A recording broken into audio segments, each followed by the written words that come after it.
Navy and united the Navy. And Admiral Clark is a believer. He's the son of a pastor. And we also used the example of the rock band U2. And we're running low on time here, so I'm going to move quickly. But just U2, if you know their story, it's really fascinating. Of course, they have become one of the great rock bands of all history. They've won more Grammy Awards than any band in history. They recently surpassed the Rolling Stones for having the highest-grossing tour of all time. And when you go back to their story, they met when they were 14 and 15-year-old boys in Dublin, Ireland. And about that time, Bono's mother had passed away, and he was devastated.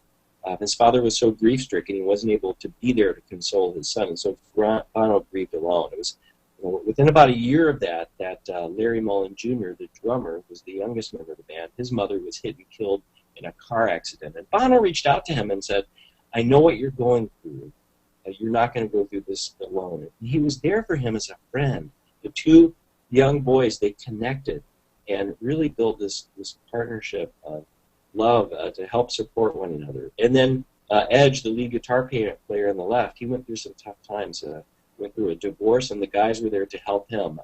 Adam Clayton, the bass player, who you see on the right, he had developed a drug and alcohol addiction. Now the Edge, Bono, and Larry Mullen Jr. were believers, but Adam was not, and I think was going through some really tough times in life. And it was he actually showed up at a concert. He was so stoned that he wasn't able to perform his part, and they had someone step in and play his part. And it was an inflection point in the band because they had to decide, this guy let us hang out to dry.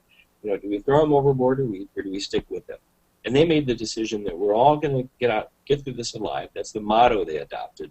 And they helped Adam overcome that